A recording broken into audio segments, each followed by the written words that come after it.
Welcome back to वाणिज्य educator. मैं मुस्कान चौरसिया। मैंने आपके साथ शेयर किए थे कुछ इंपॉर्टेंट टॉपिक इकोनॉमिक्स के जो एग्जाम पॉइंट ऑफ व्यू से बहुत ज्यादा इंपॉर्टेंट है। अगर वो वीडियो अभी तक आपने नहीं देखी है तो वीडियो का लिंक डिस्क्रिप्शन और आई बटन में गिवन है, आप जाके चेक कर सकते हैं।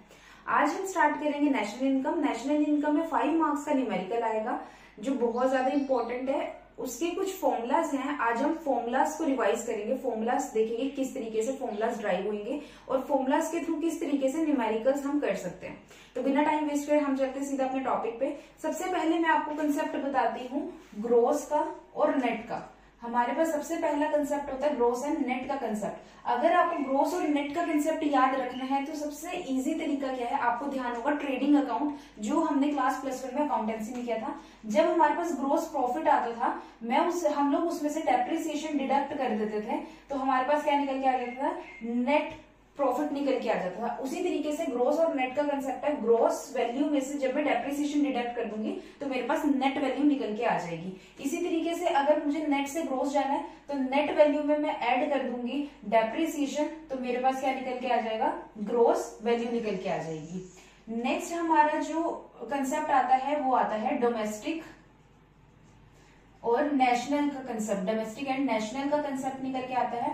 अगर मुझे डोमेस्टिक से नेशनल में जाना है, यानी कि मुझे डोमेस्टिक में कोई वैल्यू एड ऑन करनी पड़ेगी, डोमेस्टिक में मैं एक वैल्यू एड ऑन करूंगी तभी जाके मेरा नेशनल निकल के आएगा। और डोमेस्टिक से नेशनल जाने के लिए मेरे को क्या चाहिए होगा, net factor income from abroad. Net factor income from abroad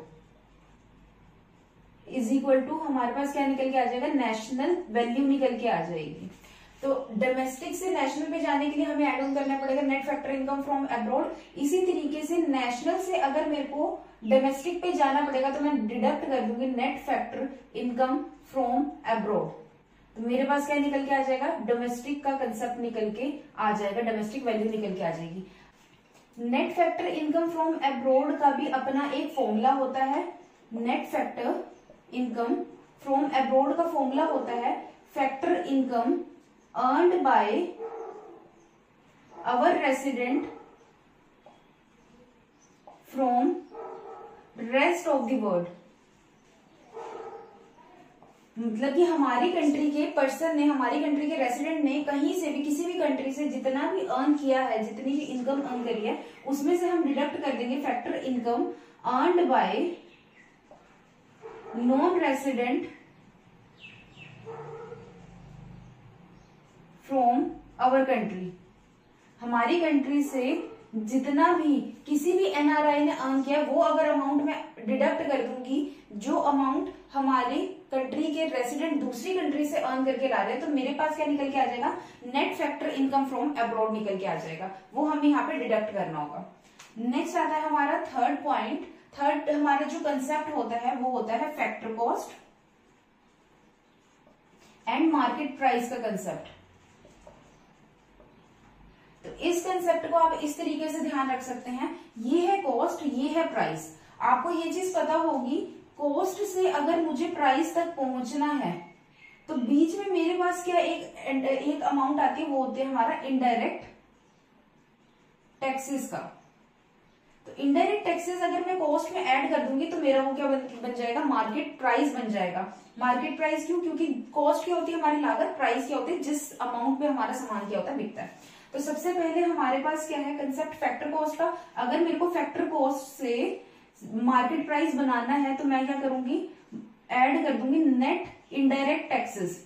यहाँ पे हमने इनडायरेक्ट टैक्सेस लिए लेकिन मैं यहाँ पे नेट इनडायरेक्ट टैक्सेस लूंगी, क्योंकि नेट इनडायरेक्ट टैक्सेस का फॉर्मूला होता है indirect taxes minus subsidy. Sometimes subsidies भी गिवन होती है तो हम लोग क्या कर देंगे, इनडायरेक्ट टैक्सेस में से सब्सिडीज डिडक्ट कर देंगे तो हमारे पास आ जाएगा नेट इनडायरेक्ट टैक्सेस। अगर क्वेश्चन में हमारे को सिर्फ इनडायरेक्ट टैक्सेस दे रखा है, सब्सिडीज नहीं दे रखी है, तो आप इसी को ही लेके क्वेश्चन अपना सॉल्व कर दोगे। इसी तरीके से net factor income from abroad अगर गिवन होगी तो आप net factor income from abroad लोगे।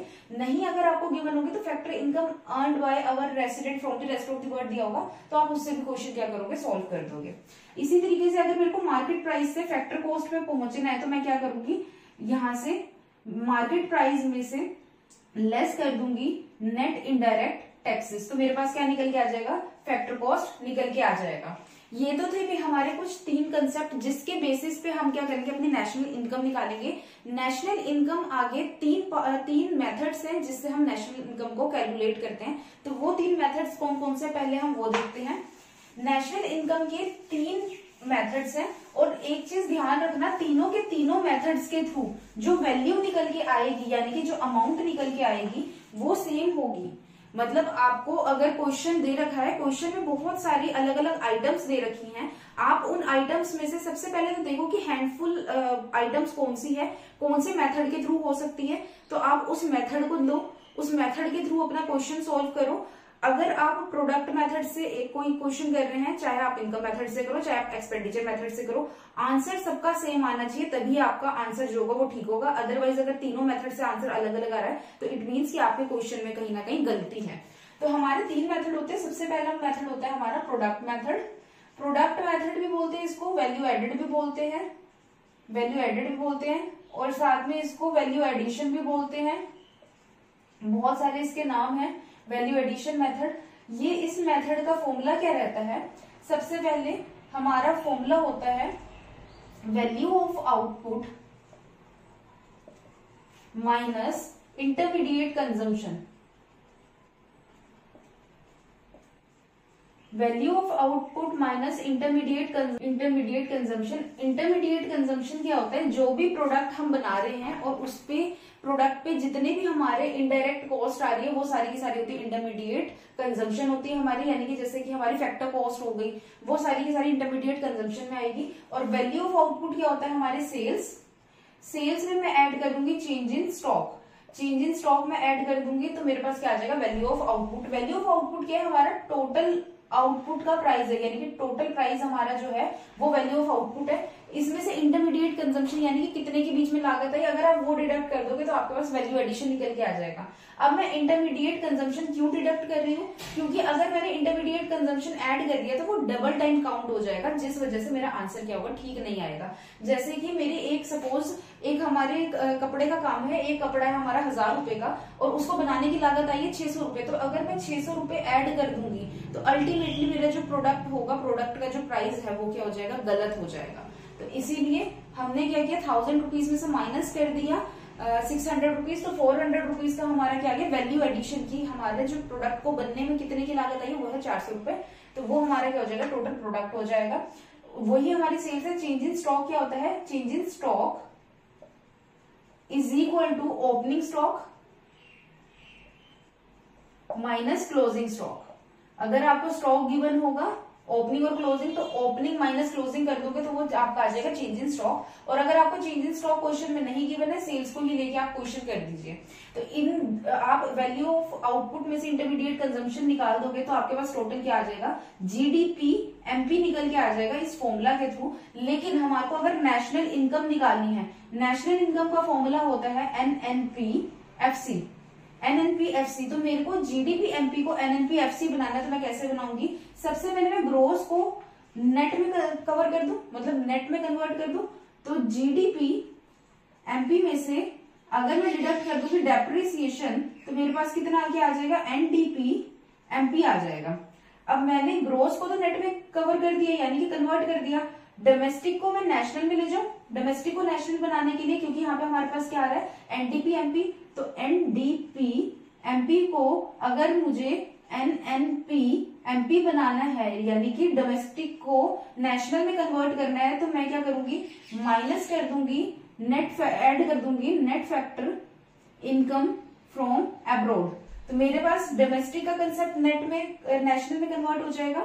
तो मेरे पास यहाँ पे क्या दे रखा है, net national product eight market price, तो उसको मेरे को क्या बनाना है, net national product at factor cost. Factor cost बनाने के लिए मैं क्या करूंगी, इसमें से मार्केट प्राइस में से मैं डिडक्ट कर दूंगी नेट इनडायरेक्ट टैक्सेस, तो मेरे पास क्या निकल के आ जाएगा, net national product at factor cost निकल के आ जाएगा।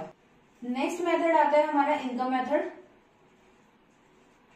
इनकम मेथड को 3 पार्ट्स में डिवाइड किया है। सबसे पहले आता है कॉम्पनसेशन टू एम्प्लॉइज, उससे नेक्स्ट आता है हमारा ऑपरेटिंग सरप्लस, और उससे नेक्स्ट आता है हमारी मिक्स्ड इनकम। इन दोनों पॉइंट्स के कुछ सब पॉइंट्स हैं, यानी कि कंपनसेशन टू एम्प्लॉइज में कुछ आइटम्स इंक्लूड होती है और ऑपरेटिंग सरप्लस में कुछ आइटम्स इंक्लूड होती है। सबसे पहले मैं बताती हूँ कंपनसेशन टू एम्प्लॉइज में क्या क्या चीजें इंक्लूड होती है। क्योंकि हम एम्प्लॉइज को पे करेंगे, एम्प्लॉइज की इनकम कहाँ कहाँ से आती है, वेजेस एंड सैलरी के थ्रू, साथ ही साथ इनको पेमेंट इन काइंड यानी कि अदर देन कैश इनको जो चीजें मिलती है, जो बेनिफिट्स मिलते हैं, साथ ही pension, and the last one is employers contribution. तो ये 4 पॉइंट्स हैं जो कि कंपनसेशन टू एम्प्लॉइज के सब हेड में, एम्प्लॉइज के हेडिंग में रहते हैं। नेक्स्ट आता है हमारा ऑपरेटिंग सरप्लस। ऑपरेटिंग सरप्लस में आता है corporate profit tax, undistributed profit, साथ ही साथ इसमें आ जाता है डिविडेंड। एक तो हमारा ये फॉर्मूला रहता है इसका, यानी कि ये 3 पॉइंट्स रहते हैं। इन 3 पॉइंट्स को कॉर्पोरेट प्रॉफिट भी कहते हैं, और समटाइम्स आपको बुक्स में कुछ न्यूमेरिकल्स में आपको रेंट दे रखा होगा, रेंट, प्रॉफिट दे रखा होगा और इंटरेस्ट दे रखा होगा। तो वो भी एक ही बात है। अगर तो आपको रेंट, प्रॉफिट और इंटरेस्ट दे रखा है तो आप इसके बेसिस पे आप अपना क्वेश्चन सॉल्व करें, वो भी ऑपरेटिंग सरप्लस का ही पार्ट है। अगर आपको corporate profit tax, undistributed profit और डिविडेंड दे रखा है तो वो भी जो है ऑपरेटिंग सरप्लस का पार्ट है। और अगर आपको कॉर्पोरेट प्रॉफिट बता रखा है, कॉर्पोरेट प्रॉफिट अगर लिखा हुआ होगा तो आप इन तीनों को नहीं लोगे, सिर्फ आप इसे लोगे। अगर आपने इन तीनों को ले लिया तो आपका आंसर गलत हो जाएगा, क्योंकि corporate profit is equal to corporate profit tax, undistributed profit and dividend. तो इन तीनों को जब मैं ऐड कर दूंगी, compensation to employees plus operating surplus plus mixed income, तो मेरे पास क्या आ जाएगा, net national product at factor cost. तो मेरे पास क्या निकल गई,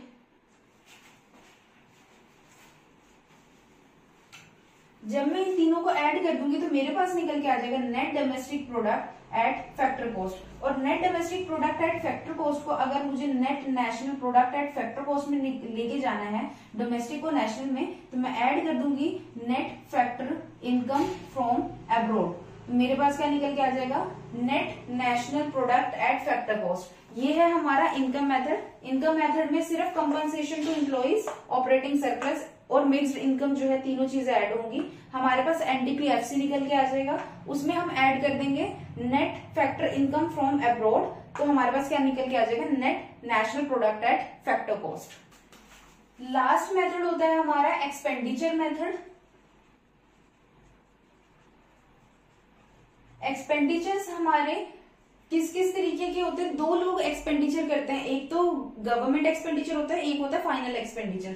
तो एक होगा हमारा गवर्नमेंट फाइनल कंजम्पशन एक्सपेंडिचर, साथ ही साथ एक होता है हमारा private final consumption expenditure. Next आता है हमारा, एक तो हम करते हैं कंजम्पशन पे एक्सपेंडिचर, एक हम करते हैं इन्वेस्टमेंट पे। तो एक होती है हमारी गवर्नमेंट फिक्स्ड इन्वेस्टमेंट एक्सपेंडिचर, एक होती है हमारी प्राइवेट फिक्स्ड इन्वेस्टमेंट एक्सपेंडिचर, साथ ही साथ एक होता है हमारा रेसिडेंशियल पर्पस के लिए रेसिडेंशियल एक्सपेंडिचर, जो कि होता है हाउस होल्ड सेक्टर का। आपको ध्यान होगा हमारी इकोनॉमी में 3 सेक्टर्स होते हैं, एक तो होता है गवर्नमेंट का, एक होता है प्राइवेट सेक्टर, एक होता है हमारा रेसिडेंशियल यानी कि हाउस होल्ड सेक्टर। जब तीनों ही सेक्टर की फिक्स्ड इन्वेस्टमेंट हम ले लेंगे तो हमारे पास टोटल फिक्स्ड इन्वेस्टमेंट एक्सपेंडिचर निकल के आ जाएगा। उसमें हम ले लेंगे साथ ही इन्वेंट्री एक्सपेंडिचर, जिसे हम इन्वेस्टमेंट एक्सपेंडिचर बोलेंगे, इन्वेंट्री इन्वेस्टमेंट एक्सपेंडिचर कहेंगे। साथ ही साथ हम ले लेंगे एक्सपोर्ट माइनस इंपोर्ट, तो हमारे पास क्या निकल के आ जाएगा, जीडीपी एमपी। अब एक चीज और ध्यान रखना, ये जो दोनों एक्सपेंडिचर्स हैं, ये है हमारे फाइनल कंजम्पशन एक्सपेंडिचर। अगर मैं इन तीनों फिक्स्ड एक्सपेंडिचर्स को ले लूं, फिक्स्ड एक्सपेंडिचर को, तो ये मेरे क्या बन जाएंगे, fixed expenditure, fixed investment expenditure बन जाएंगे मेरे, फिक्स्ड इन्वेस्टमेंट एक्सपेंडिचर, और इसको साथ में ही क्या कहते हैं, कैपिटल फॉर्मेशन,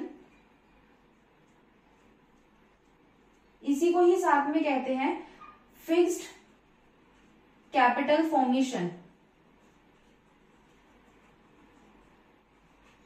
नेक्स्ट आ जाएगा हमारा इन्वेंट्री इन्वेस्टमेंट, और उसमें हम ऐड कर देंगे एक्सपोर्ट माइनस इंपोर्ट। तो जब हम ये सारी की सारी चीजों को ऐड कर देंगे तो हमारे पास क्या निकल के आ जाएगा, जीडीपी एमपी निकल के आ जाएगा। उससे मुझे क्या बनाना है, एनएनपीएफसी, एनएनपीएफसी बनाना है। एक चीज और ध्यान रखना, समटाइम्स आपको दे रखा होगा ग्रोस कैपिटल फॉर्मेशन। अगर ग्रोस कैपिटल फॉर्मेशन की बात कर दी जाए ना, तो ग्रोस कैपिटल फॉर्मेशन क्या है, ये सारी की सारी चीजों को इन्होंने ऐड कर ली, यानी कि गवर्नमेंट की फिक्स्ड इन्वेस्टमेंट ले ली है, और प्राइवेट फिक्स्ड इन्वेस्टमेंट ले ली है, रेसिडेंशियल पर्पस की फिक्स्ड इन्वेस्टमेंट ले ली है, और साथ ही इन्वेंट्री इन्वेस्टमेंट भी ले ली है। लेकिन अगर बात की जाए ग्रोस फिक्स्ड कैपिटल फॉर्मेशन,